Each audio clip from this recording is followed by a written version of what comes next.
Business Week and Arise News. In today's world, the ability to thrive in a global economy is no longer solely defined by access to natural resources, but by a country's ability to harness the potential of its people and leverage technology.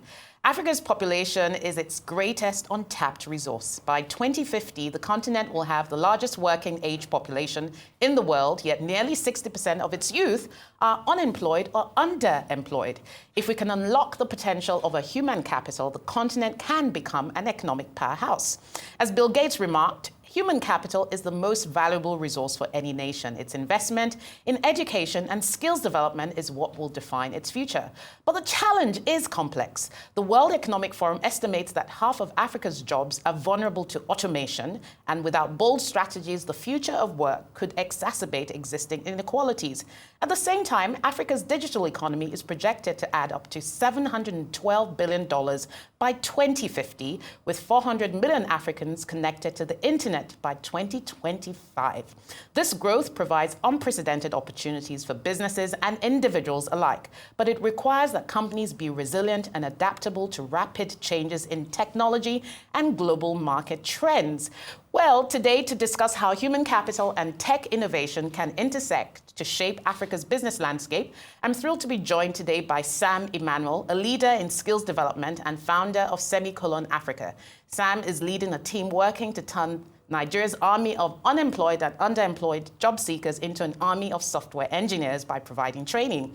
I'm also excited to welcome Tunde-Anjous, CEO of The People Practice, a versatile HR and culture expert who has worked with over 40 startups and businesses across Africa. She helps power their growth by aligning people, technology, and culture solutions, focusing on recruitment, training, and strategy. Together, we'll be exploring how Africa can future-proof its businesses by aligning talent development, technology, and global competitiveness. Great to have you both on the show today. Welcome, Sam and Tone. Really excited to be talking about this. And I guess my first question to both of you is, we often describe human capital as Africa's new oil. And the question is it really? I'll start with you, Sam, and then I'll come to Tone.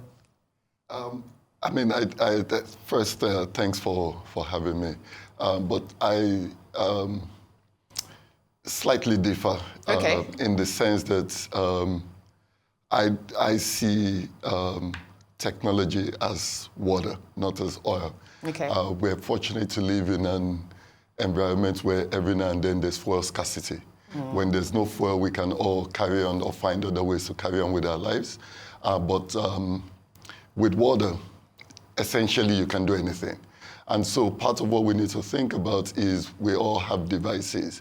If we wake up one day and there's absolutely no internet connection, suddenly we realize that this is not oil, this is water. And so the point is that technology is now a critical part of our lives and our economy, particularly now that we are in the fourth industrial revolution, which of course is underpinned by the digital economy. Yeah, and I think that's an interesting point you make about water, because I remember when there was that glitch with Microsoft, where the airlines, aviation, everything went out, everybody kind of felt lost around the world. So, Tone, I'd love your take on that, oil or water? Probably water as well. But I think, instead of looking at it as human capital, the new oil, right? I think oil is finite. You know, human capital it is finite, isn't. yes. Human capital isn't. And Africa is lucky to have the world's largest working age population. Our youth, our median age is 17.5 or 18. So we're very blessed to be in this position. If you combine that with the fact that we're very entrepreneurial, we're very innovative, and then also you combine that with the fact that there's an increase in the use of digital tools and technology, you know, where we can be unstoppable. So, you know, that combined with oil, I think, is also our greatest resource. So we'll agree, oil and water. Yes, and they say oil and water don't mix. But Tone, coming to you've worked with over 40 startups. How do businesses align their people and talent strategy, especially in this day and age of Jackpot, where many industries are really just struggling to even just retain talent, never mind developing that talent? How can you actually align your people and culture strategy to really sustain business? I think the first is always go back to purpose. Why do you exist outside of money? And that's one of the things that we say to businesses. And a lot of businesses can't actually even determine what their purpose is, so you find them crumbling in situations like that. There's no competing with the Jackpot syndrome. people who would leave would leave. One of the things that you can do as a leader or as a CEO is create an enabling culture so that if they're leaving or they're thinking about leaving to companies within the same country, then your company stands a better is at an advantage, because then you've provided the right sort of culture for them. And also we're finding that the world has changed. We don't just have people who are like full-time permanent employees anymore. You have a lot of contractors, you have a lot of gig workers. So companies are retaining or changing those contracts so that even if people leave, they're able to still work while they have left the country, and they're able to still pass on that institutional knowledge so that it doesn't waste. But another thing that we say to companies, people will leave. So how are you building your talent pipelines? Start early, start with graduate programs, start with succession plans, find people that would report to other people, so that way, when they do leave, your business still feels like it is future-proofed or business-proofed. Yes. I often hear this, Sam, thing about companies creating new types of work modes that allow staff who have jackpot to continue working. I say, show me these companies. I want to know them. Maybe we can all apply to them. But, one of the things that we've struggled with in this economy is actually aligning our skills base to the needs of our economy. So we have graduates who are coming out of university, but there's a misalignment with what they're coming out qualified for and what the economies need, because technology is changing. How can we harness skills or get the right type of skills to keep Nigeria competitive on a global stage, which is extremely important?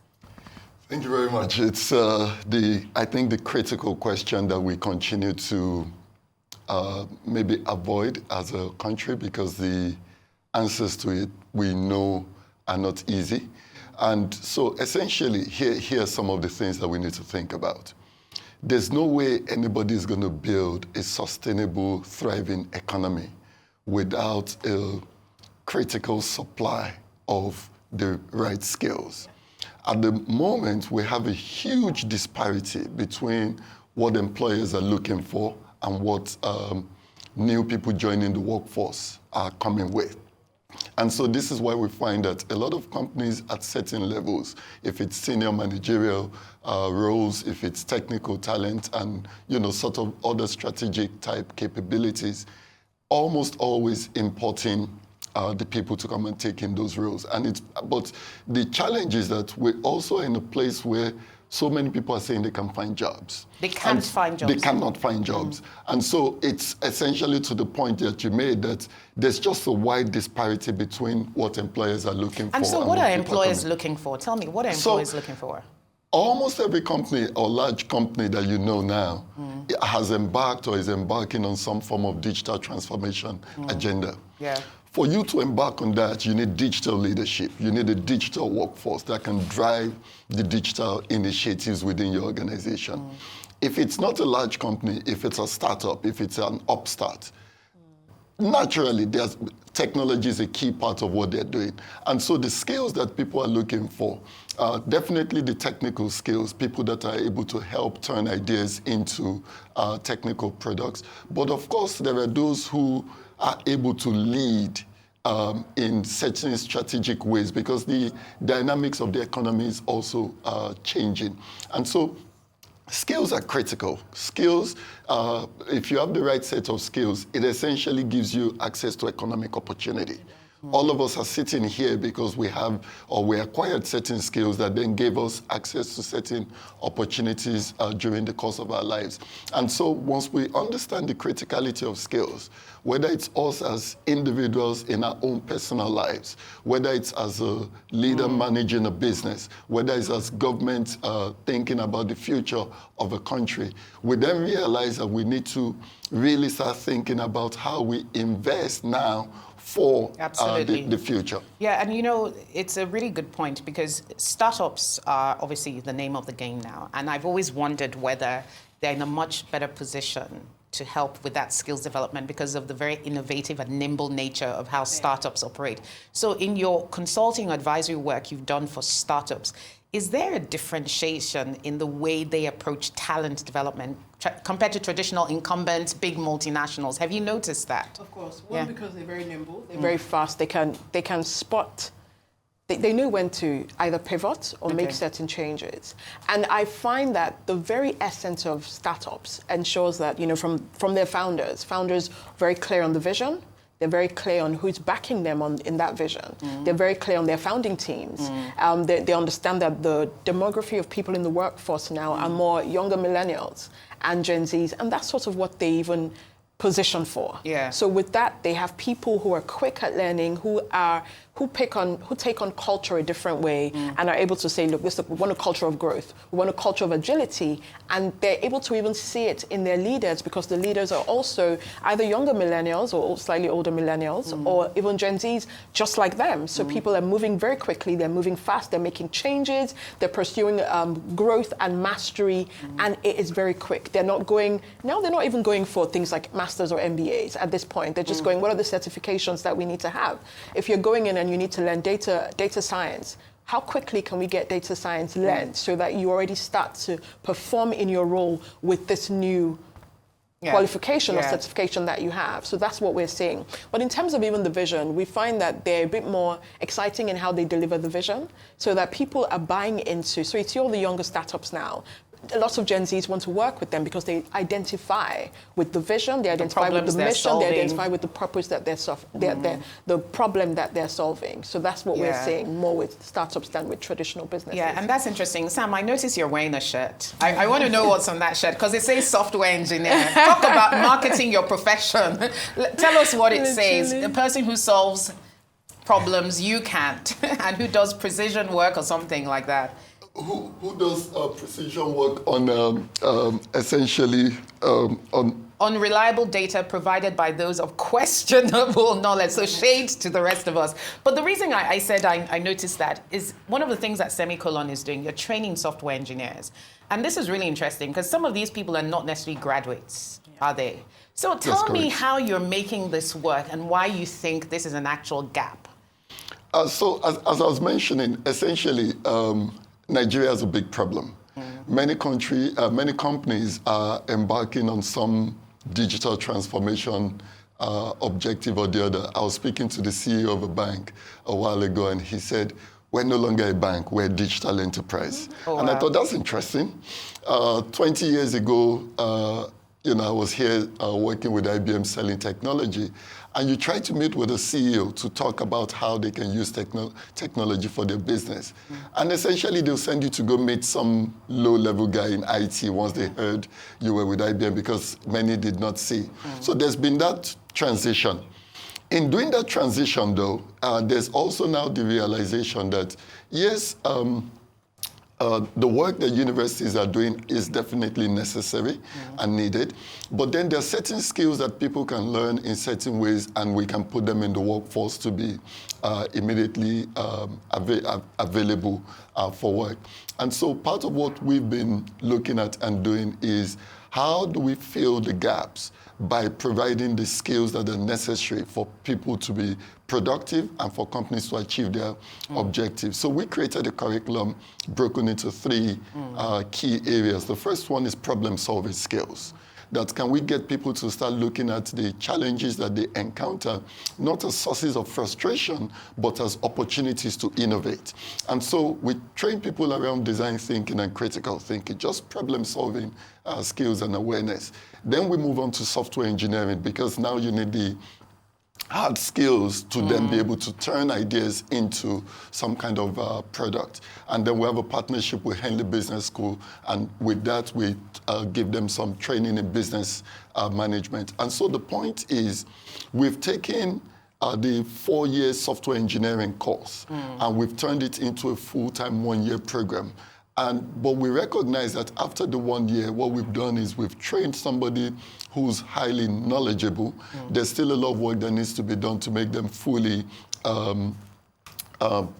sort of practical. And so within the next 6 months of all of the training that they've done, we're putting them on a lot of rigorous project work. Whilst they're with us, we joke about the fact that there's a point during their training with us that initially they start off, they're doing at least 10 hours of coding a day. Right. And that increases very quickly to 15, 16 hours a day. And so the point that we are following is, we don't have a magic formula, but we try a number of principles that we think work. That there's a 10,000-hour principle. If you spend 10,000 hours at anything, you'll be a master at it. So we don't want to get people to masters within a year, because there's about 8,600 or 760 hours in a year. But our belief is if we can get people to spend at least 5,000 hours on something in a year, they will be at an intermediate level. They will be competent. And then by the second year, they would have gotten to where we want them to go. And that's interesting, but that's not to say that those who end up graduating in computer science or engineering through formal education, that their skills are not needed. This is just a new type of way of filling the gap. Correct. So what we're doing is we're essentially, for those that have gone through university, what we're doing is we're adding to the skill sets that they already have. Tom, you had something to say about that. I was going to say that, a couple of years ago, about 7 years ago, I was part of a project called Talent Gap at the company I used to work in before, CC Hub. And we had done that in collaboration with NITDA. And what we had realized at that time was that a lot of people who were going through those technical programs in university were coming out without the adequate skills that businesses required, even in those technical courses, which is why, companies like Semicolon and a few others, have come up to fill in that gap so that people are readily available for work once they're done. So that was just, so I think, I find that this thing can't be fixed by just companies like Semicolon. It has to be a three-pronged approach from individuals themselves, the government, and then businesses. The government has to intervene in institutions, but that's a much larger problem than we can. But we're seeing them being involved with that, especially even with things like the 3MTT, training 3 million technical talent, that's over a what period. That the Minister for Digital Economy is on. And so we're seeing them, and it's very important that, we recognize that the government has a role to play, businesses have a role to play, and individuals themselves have a role to play in terms of how quickly they're able to pick up knowledge. Because you don't want to go into university for 4 or 5 years and then you come out and you don't actually have the skills at the level that it is required for a graduate, for example, compared to a different country as well. So, this issue of automation, I've always wondered whether it was so relevant to a country like Nigeria, because we're even just still trying to grow our workforce. Never mind robots and all of that cannibalizing the few avenues for work. So do you see it, is automation a real threat to this economy, to the African economy? And I'd like to hear about your thoughts, but I'll start with Tone. And also, how does an HR person even respond to that as a thing? Have you had to troubleshoot around businesses bringing in automated processes that meant they've had to either lay off or change their budget plans around hiring? I'd love to hear your thoughts. So first of all, I think, and I think Sam sort of alluded to that earlier, technology accelerates things. So I think once people recognize that automation is there as a tool to accelerate impact, to accelerate growth, they recognize that it isn't a threat. I find that, technology, no one can learn as quickly as technology is adapting itself, but a human being plus technology is unstoppable. So what we're asking people to do is to scale back and say, what do I need to learn in my field or in my area using technology? So you look at businesses now, even just looking at HR processes, a lot of people are recognizing we need HRISs, to be, human management systems, to be able to manage people and manage their employees a lot better. We need collaborative tools. And one thing that COVID did in 2020 was that it accelerated the future of work. It's no longer the future of work, it's actually the current world of work. So if you have businesses where they're not using collaborative tools, then they're actually operating in, I wouldn't say stone ages, but they're not being as efficient as they possibly can. People are using, tools like ChatGPT, like Copilot, like Meta AI, and adding it to how they do their work. So for instance, I've said to people, I always ask people, beyond just using ChatGPT, do you know that you can, use ChatGPT prompt engineering and train ChatGPT to write like you? So for instance, if I was to write using ChatGPT, it'll be hard for you to know it like it because I actually spent time training ChatGPT to write like you. To write like me, and that's very important. That's very interesting. So HR people, for instance, job descriptions, instead of just copying and pasting from all over the place, you can train ChatGPT and say, this is this industry, this is this company, this is what I need it for. And so I say to people, don't get threatened by technology, embrace it. You may be slower in adopting and learning from each new tool that comes up, but I think that's where the fun is. Absolutely. As well. Interesting. I'd love to hear your thoughts on this. Since you're training software engineers, will we need software engineers in the future still with automation? I guess that's my question. So, as we've said, the world is becoming more and more digital. And so, essentially, you need more people with digital skills. And what automation is going to do is not that it's going to take away jobs, it's going to create a lot of new jobs. And so, like Tom has mentioned, essentially, a man with technology is unstoppable. So essentially, the levels of productivity.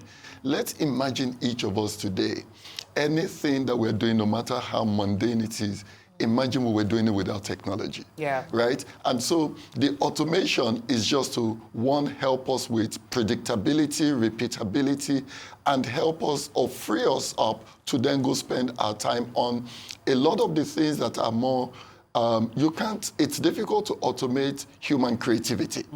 And so the mundane task, we can automate those, and then let's focus on our creativity, because there are still many issues and challenges that we need to address, that we need to solve, that because we're bogged down with certain things, we haven't devoted as much brain power. So I think automation is a good thing, because essentially it's going to drive up productivity all around. Indeed. And finally, before we wrap up, I'm just looking at the way the world is evolving. I'm also looking at the fact that even Nigerian talent is in such demand around the world. You also have lots of young people in Nigeria who are being employed by global organizations and are still in Nigeria. Side hustles, call it whatever you may. So clearly the world is evolving. What do you think will be Nigeria's competitive advantage from a talent perspective? Very briefly, I'd love to hear thoughts from both of you. I'll start with Tone. What is our most competitive advantage from a talent perspective? Our numbers. Right. Yeah, so I think it would be our numbers and the fact that our people are very intelligent.